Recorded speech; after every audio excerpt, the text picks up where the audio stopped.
Let's go, baby. Welcome to the Athletes and Assets podcast. I'm your host, Noah Lack, and I bring on elite athletes to chat about a business topic. Whether it's venture capital, retail, sales, crypto, your favorite athletes know a lot more about business than you think. But how would you know that from just watching mainstream media? You're going to learn a topic of business here, but you're also going to learn a lot about the athletes themselves. Tune in. Please like, subscribe, give us a follow, because we're bringing the heat. Let's get it. 1, 2, 3, 4.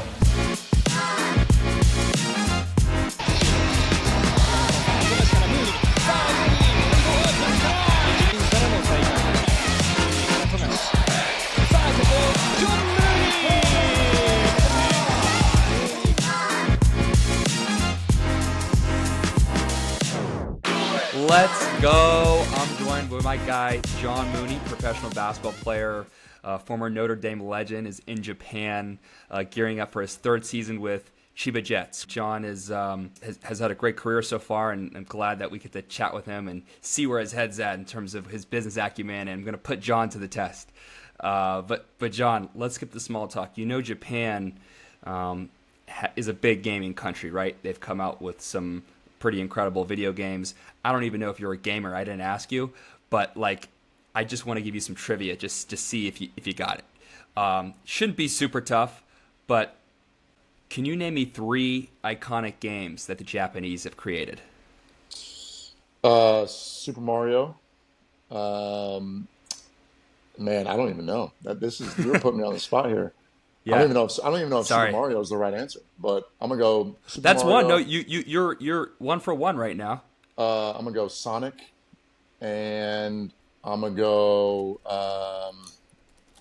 Mortal Kombat. Dude, those are complete guesses, so we'll see. Are you fact checking me? I'm fact checking you. Okay, Sonic, yes. It's so funny because when I prepared this question, I had 3 in mind, but I didn't bother to go look at more than 3. Yeah. I didn't go look at more than 3. So you're 2 for 2, and then Mortal Kombat. Ooh, I don't think Mortal Kombat. I can't confirm that was developed in Japan. Honestly, 2 for 3, I'm good with that. 2 for 3, yeah. 2 for 3 is not bad. It's not bad at all. Well, I appreciate you coming on, man.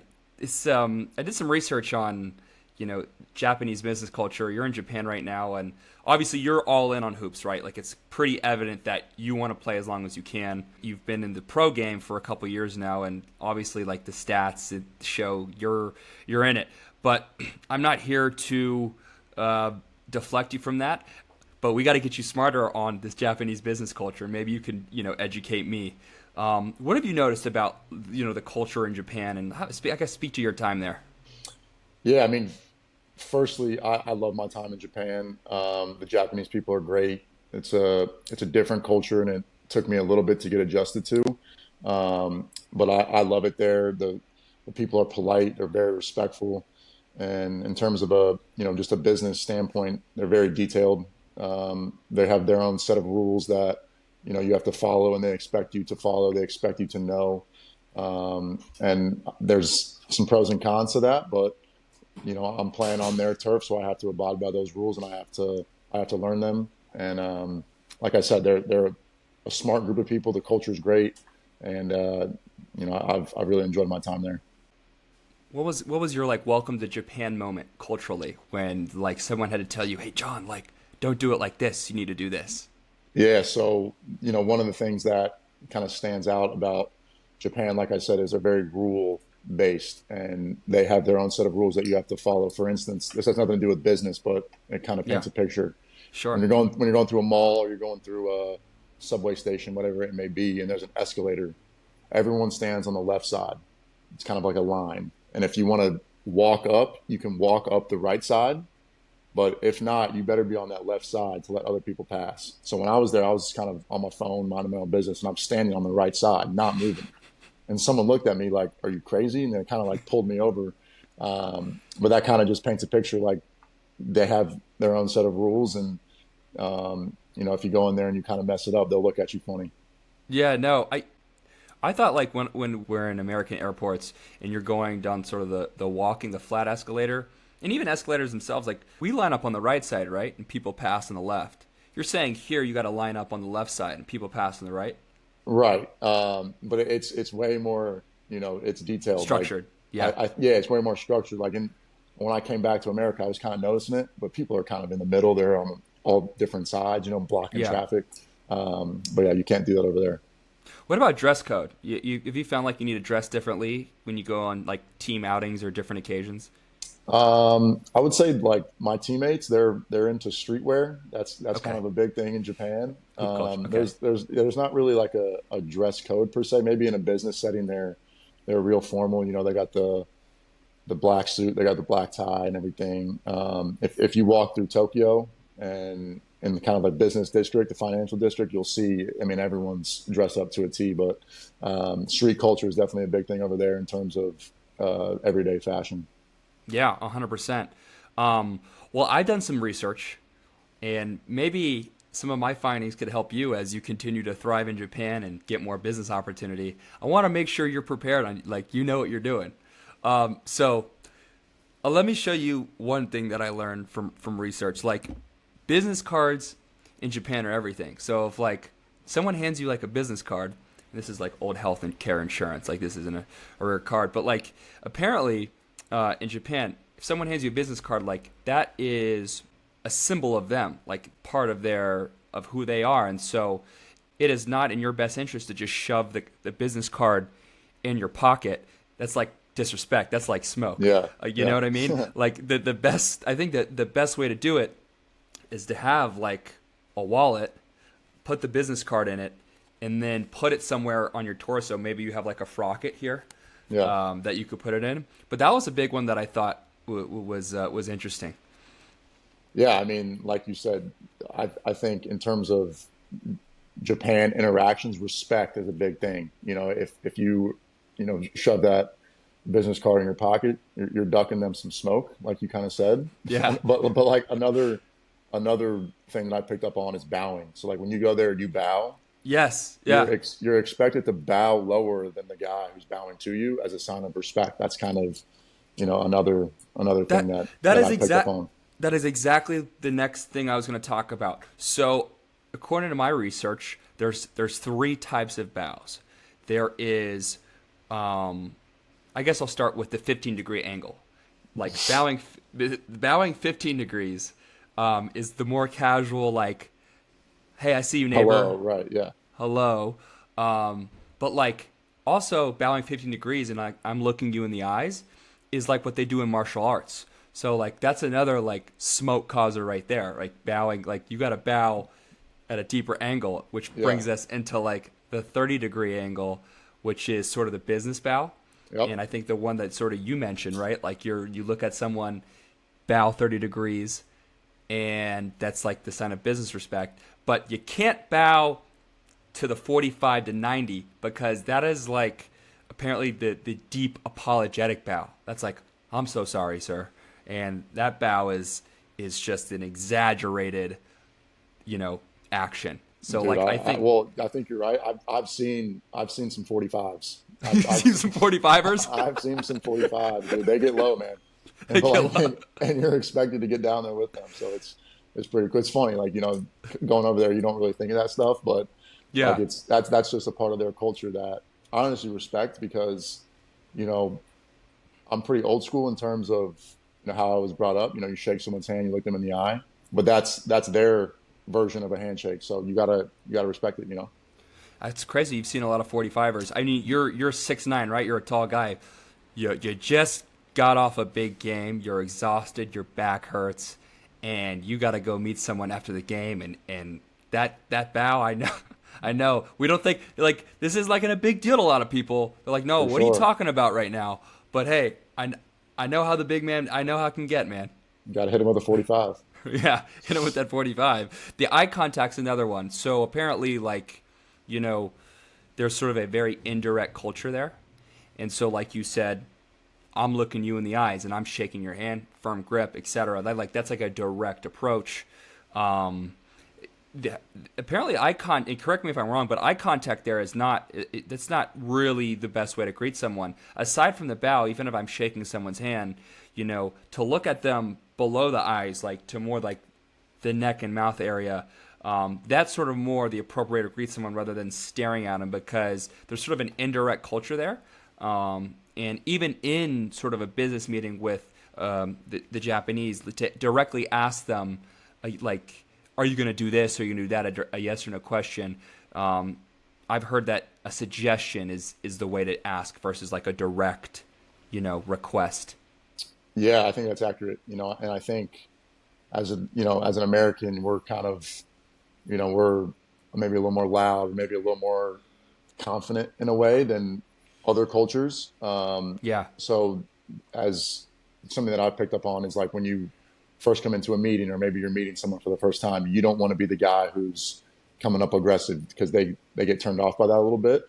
Yeah. So you're exactly right in terms of like coming up with a suggestion, or I think maybe just getting to know them a little more at first. One thing that I learned actually from a guy that's outside of basketball, just a friend over there who's a businessman, when dealing with Japanese officials or Japanese, business people, you take them out before you start talking business. You show them a good time, you take them to dinner, whatever it may be, before Yes. you actually start talking business. So that's also pretty cool. That was gonna be my last point, man. You're nailing. You're like reading my mind right now. So like the entertainment part of it, like, and I'll talk about the pros and cons in a sec. But like, what I've seen is it's really appropriate to go entertain someone. So Yep. take them out to dinner or take them to an event first. Show them a good time. Don't tell them, oh, you should order this. You should order this. Suggest the delicacies on Right. the menu. Like, Exactly. it's like a gentle, graceful nudge to like the direction you want to be in. Exactly. That's exactly right. What I think that causes is obviously a stronger relationship, like less transactional.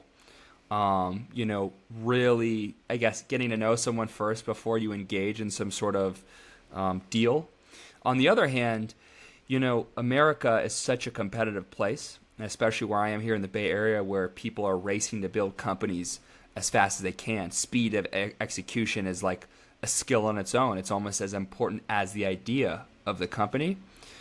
At the same time, like, if they do business a little slower, I can see how that can frustrate, Americans that come over, for people from the West that want to deal with them because, obviously you don't want to be super transactional and shrewd, but at the same time, you got to get stuff done fast, and you can't sit there and entertain guys, for an extended period of time. So I see like a pros and cons to this sort of style. For sure. There's a fine line. And kind of like what you said, before you get into business with someone, or before sometimes you're talking big money. So you want to get to know them before, you put your eggs in that basket. So I think that's, in a way, something that I've learned and something that I can take moving forward, in, my professional career within basketball and outside of basketball. Meaningful relationships, I think, is extremely important in any organization, any team, and any business, and really anything that has to do with life, I think, is super important. Yeah, 100%. Did you read Shoe Dog by Phil Knight? I have, Knight. yeah. Yeah, he started this first. It was like the tiger shoes that he started to manufacture in Japan, and Yep. he talked a little bit about, and I just like, this just reminded me of how slow that they were to execute on orders and stuff. And Phil is like waiting at the mailbox for the new order of shoes from the Japanese, but they just they took their sweet time. They take their time, but like I said, they're detailed with it too. So that's why, I don't know, maybe in terms of the automobile industry, like Toyota and Lexus and all those cars, they're great cars because it's detailed. And the Japanese people, when they make something, or when they produce something, they want it to be the best. So that's, Yeah. maybe that's a pro to their style as well. Absolutely. I think we nailed that on the head there. I appreciate you sort of breaking that down.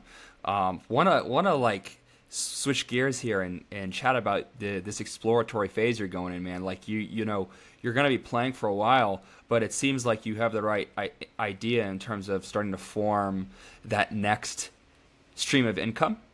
And you alluded off air sort of around the real estate space. What have you sort of seen in that space that drew you to it in sort of this ideation phase? What are we thinking here? Yeah, I mean, kind of like you said, my plan right now and my kind of vision for the rest of my career, I want to play as long as I can. That's plan A. That's priority A right now, and certainly that's kind of where I have most of my attention and most of my energy going towards. but you have to start thinking about after basketball at some point. And I think you can do that while you're playing. It doesn't necessarily mean you're putting all your eggs in that basket, but I have a couple teammates who are maybe a little older who are at the tail end of their career and they've started, you know, doing some real estate stuff, getting in that world, and certainly it's a great way to produce passive income or active income, however hands-on you want to be in that world. But certainly it's something that I'm interested in, and I'm learning more about it right now, and it's been great to be home these last couple of months to be able to work with some people down in Orlando where I'm from, and kind of start drafting together a little bit of a team to help me and kind of move forward with it. So you said you sort of started this interest originated back home, Orlando, Florida. You're right by Disney World or Disneyland? Disney World. Disney World. But the real estate market is interesting around there. Have you learned anything or two about sort of the Orlando, Central Florida market that you could share? Yeah, I mean Putting you on the spot here, but well, no, I mean I think Florida's market in general is growing, and it's growing rapidly, and I think it's only going to continue to grow because of the landscape of Florida in general. Taxes are low. There's no state income tax, so I think a lot of people right. want to move there. A lot of people that are maybe from the Northeast or wherever, they're coming down to Florida, which is great for business, and it's great for real estate in general, and people need a place to live. So that's certainly an opportunity. And even just where I'm from, in the last 3 years, I come back in the summers, there's growth, there's businesses everywhere in the Central Florida area. So that's again another indicator of future growth, and the population's only growing. So like I said, that's the biggest opportunity in terms of real estate. Are you a residential guy or commercial guy? What interests you more? Yeah, more so the residential side. I think right now that's kind of where the initial plans are starting, and then maybe graduate into the commercial space when I got my feet more on the ground a little bit. I think if I invested in real estate, I'd be a residential guy because, I'm sure investing in office spaces and stuff is big money, but I don't know how interested I'd be in building more cubicles for folks, especially because right. I don't want to be working in a cubicle. That's not my thing. No, for sure. But something that can go along with that point is at the end of the day, I want to provide a service to someone too. We talk about money, and money is certain. That's the universal language, right? You want to make money, and in any business deal, you want to make sure that you are making money. But at the same time, you got to think of why am I doing this? I genuinely want to help someone find a place to live, because that's where they're going to be spending the majority of their time, right? Helping someone or a family, whether they're just graduated college, whether they just started a family, whatever it may be, that's a pretty great service you can provide to someone. I kind of like to find the why in something that you do, and again, like I said, that's everyone's why at the end of the day, but something that can drive you a little more is finding something that you're passionate about, and I'm certainly passionate about providing a service to someone. Let's even get more granular than that. So let's say you wanted to invest in a home or a house or build a housing property. There's for me, as someone who's not a real estate expert, but I can sort of break this down into stages. There's the acquisition of the land, seeing what land is valuable to build on. There is the execution of the construction and making sure you can build the house. There's the architect side where you sort of understand what the client wants and construct a home around it. And then there's or if the client is not involved and that other stuff is already finished, then there's the side of it where it's okay, now it's time to sell this thing. Of those stages, what is one that you're attracted to the most, or at least spent the most time in? So right now it would be that last one. Right now, my vision for at least my first rental property, that's kind of the game that I want to play, at least at first, just because I'm away for 10 months out of the year. Yeah. So I want to purchase something that's new, because I don't want to have to deal with repairs and the toilet bursting or the roof. That's just a huge cost that you have to incur. So I kind of want to do something that's new, and then find a family that wants to live in it, right? Yeah. And that's a great way to have, passive income. You're getting a check every month.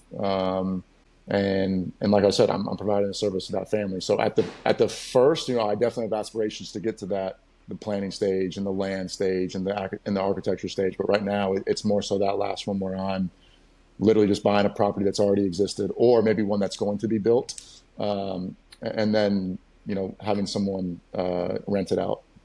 And may I suggest this to you? And maybe you've already done this, but I think a great place to start crawling there is have you considered Airbnb properties, like owning an Airbnb? I have. Okay. Have you done that before, or you just considered it? No, I haven't done anything. That's Okay. kind of just I'm kind of in that ideation phase, like you I, said. I think that'd be interesting. Like, even if it was your place back in Orlando, or Yeah, unless you live with your parents, I don't know if your mom wants some random stranger in your bedroom. Like, no harm. Like, either way, I think that's a great way to like start, getting into that, because if there's already sort of an apartment or property that is ready to be for someone to reside in, you can just start off at the simple phase, like, how for do you sure. sell the place? Can you redo the furniture? Pricing, like understanding, what's the proper way to price. I had my guy Prince Amukamara on, who used to play, about 10 years in the NFL and won a Super Bowl with the Giants. He owns a bunch of Airbnb properties, and he gave this whole breakdown of, like, in Arizona, like Scottsdale area. And he gave this whole breakdown of how he had to learn about price adjustment the hard way during Super Bowl weekend, because he took a gamble and raised the price when maybe he should have lowered the price for people looking to rent out Airbnb units. So it's that like micro example that makes you learn so much at such a fast pace about Right. like pricing and stuff. So that maybe could be interesting. No, absolutely. And I think the thing with me is like I'm pretty hands-on in terms of how I learn. I learn the best when I'm actually doing it. When I'm Yes. like, I think experience is the greatest teacher, right? And for me, that's kind of been the hardest thing, where like I want to pull the trigger on something, but maybe I'm a little too meticulous, for lack of a better word, with my approach. It's like I want to get it right, and I want to do my due diligence to make sure that I'm getting the right thing. But experience is the greatest teacher, in my opinion. Like you said, your boy Prince, he learned the hard way while doing it. So that's kind of where I can grow, is like I just got to put myself in the game. Yeah, absolutely. And shout out Prince. He's killing it. I didn't mean to, Prince. If you hear this, man, I'm not shaming your game. It's we're learning from you. You're a trailblazer, so we appreciate it. Well, this is great, John. Well, thank you so much for joining me, man. And want to wish you the best of luck in your professional journey. And look out for John on and off the court and in Orlando real estate. And hopefully we can see you make some Japanese business deals. Maybe become the Stefan Marbury in Japan over there. There we go, man. No, thanks for having me on. No, I really appreciate it. It's a great talk, and always love to expand outside of basketball.